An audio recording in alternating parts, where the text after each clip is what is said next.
Hi everybody, this is your nephew, uncle, your cousin, Dr. Kyjuan Brown, and welcome to More Than Medicine. This is our very first podcast or video blog with the title of Setting Powerful Goals for 2024. So before we continue, go ahead down the bottom, click that like button, click that subscribe button, and click that notification bell so you can be made known of more of my content as it's being produced. So this is my very first vlog or blog or whatever we're going to call this particular medium. But I just want to share with you because everyone wants to set goals for 2024. And we have to make sure that our goals that we set actually make sense and are achievable. And looking at my life, for those that don't know me, I am 42, I'm a medical doctor. I have 17 years of experience in the field of medicine. I have 26 years in the field of business. I actually hold a degree, a certification that is in as a certified associate business manager. My journey for business started at the age of 16 when I was living on Fenton Drive, Parsons Road in back of town. That's where I grew up. And my father's a plumber. My uncles are electricians and water truck businesses. And I come from a family of entrepreneurs. My uncle, Helgrove Gordon, he really gave me the start and the inclination of business. Started with me around about 16 using QuickBooks. And I always had this vision, like my father always come home and he'd have a whole full of invoices and whatnot all over the kitchen table. And we stayed in a studio apartment, so it wasn't like we had a big lavish house at that time. And I was like, Daddy, we gotta find some sort of way of automating this. So, instead of me playing Sega and Nintendo and all those other video games that my mom used to buy me at that age, I said, I'm just going to go ahead and I want a computer. So I got a computer and I figured out this thing called QuickBooks, and I became a QuickBooks expert very, very quickly and started to automate a lot of my father's business processes. And from there, years later, I started a company called UCG Business Solutions. And as I was in college at Morris Brown in Atlanta, Georgia, we had about 17 to 18 staff in 3 or 4 different countries. And we did everything from business management, accounts, marketing, web design, graphic design. And so my philosophy was a one-stop shop for all your business needs. So it was catering to the small to medium-sized business owner like my father, who's an entrepreneur for many years at HB Plumbing, and giving them the sort of administrative processes that you will find in the exempt companies or on Front Street. So we had an office down at North Shore, actually where my medical practice is today. And, we had an area where the businessman will come in and do all of their billing and whatnot. And then we have a conference room where we will present to them their financing. We had account administrators that would administrate their accounts and do all their billings and, really show them where they are financially, assist them where they're trying to go and set goals, which we're going to talk about, and also help them to strategically plan out their business and their business growth. And we have a number of success stories because I believe at one point, at our highest, we had about 18 different companies that we managed. And I was about 16, 17, 18, 19, 20 in those ranges because I didn't transition the company into medicine until I came back as a medical doctor. But, I've been doing this for a while, and as a result, I've had a measure of success. And through that success, I'm empowered to go ahead and share that with other people so they can also find success through their endeavors and help to shape their future into a way that's positive. So goal setting. It's 2024. What you want to do, who you want to be. And for me, I'm always a very practical person. Some business coaches will say, you got to write a business plan. And I'm not adverse to that, mind you. I just never wrote one because the business plan was up here. But jotting it down, there's all sorts of means now through ChatGPT and all these AI technology to be able to do that. So it's definitely something that I would recommend for those who need to, so they can have it and make it plain. But always at the beginning of the year, I will sit down in a very quiet place and I'll go through, okay, what are my high level objectives that I want to accomplish in this particular year? And I'll just write them out.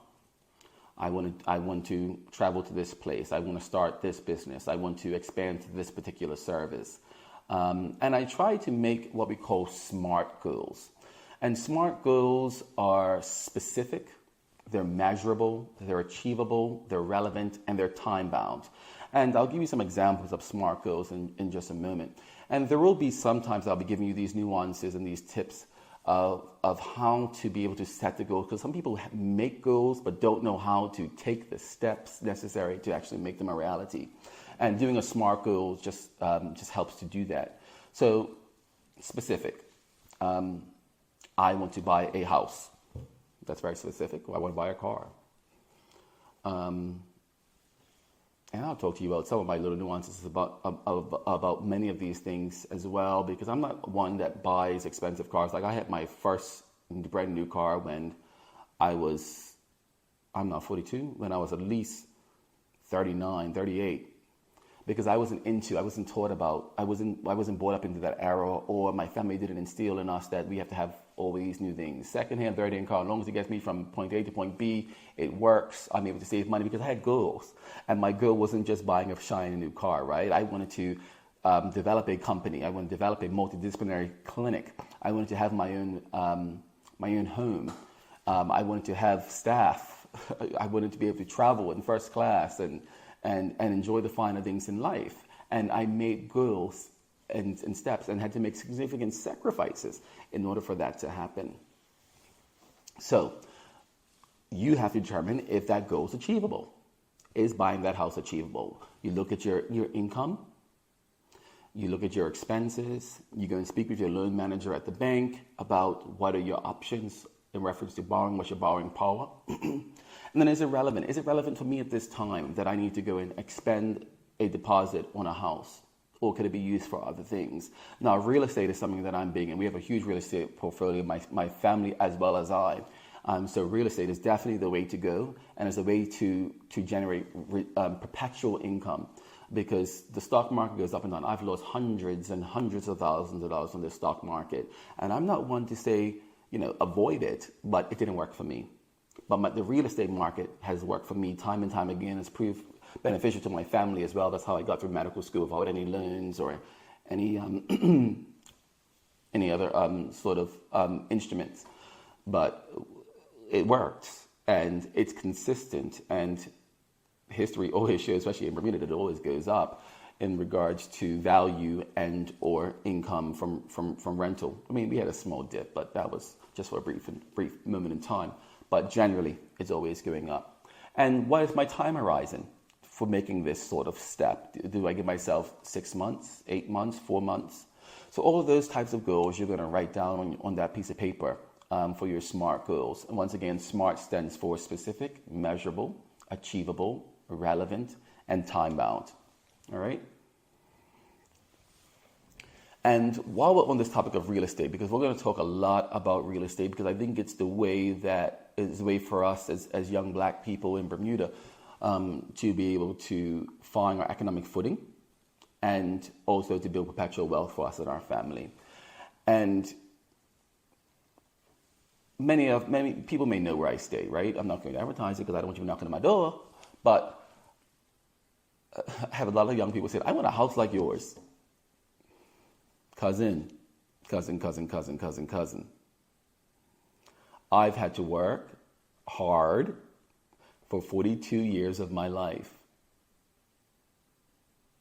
to accomplish what I've accomplished. Let's start off slow and graduate to this, because this is not my first property. I'm not going to tell you how many, but we got a lot. But this is not my first, right? So my father always says, never pay your mortgage with your paycheck. Let the property pay your mortgage and give you some additional revenue. That didn't make sense to me. This is why we was in a one-bedroom or studio apartment until I was like 16, 17. And the rest, he built the house, and the rest of the property was rented out. And I'm like, Dad, why we're in a studio apartment sleeping on a couch? He's like, son, there's a method to my madness, and there's a process to all of this, and then there's a reason to all of this. And it dawned on me now, that reason, right? Because through that sacrifice of building, at this point, a multi-income generating property, I think it was 4 units.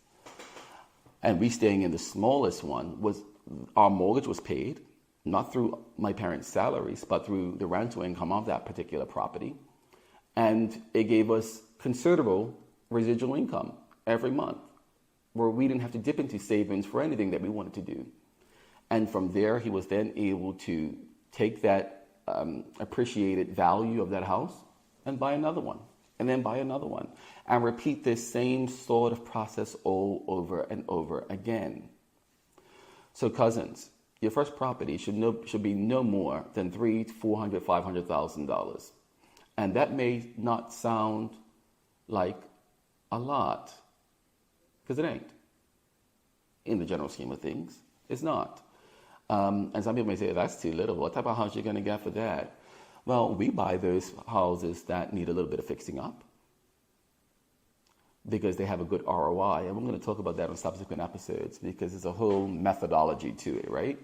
You want to look for income generating property. You don't want to go buy that $2-point-something million house on Fairylands or what have you, and then be paying for the rest of your eternal life. And then what happens? You lose your job, or you get downsized, or there's a recession, and then you have to, let go of the house, or the bank takes it from you. So all of those types of things we're going to talk about throughout this particular podcast, vlog, or whatever we're going to call this. This particular segment on goal setting. Once again, let's review our SMART goals.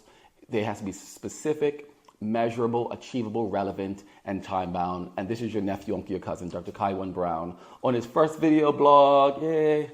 And stay tuned for more. Thank you.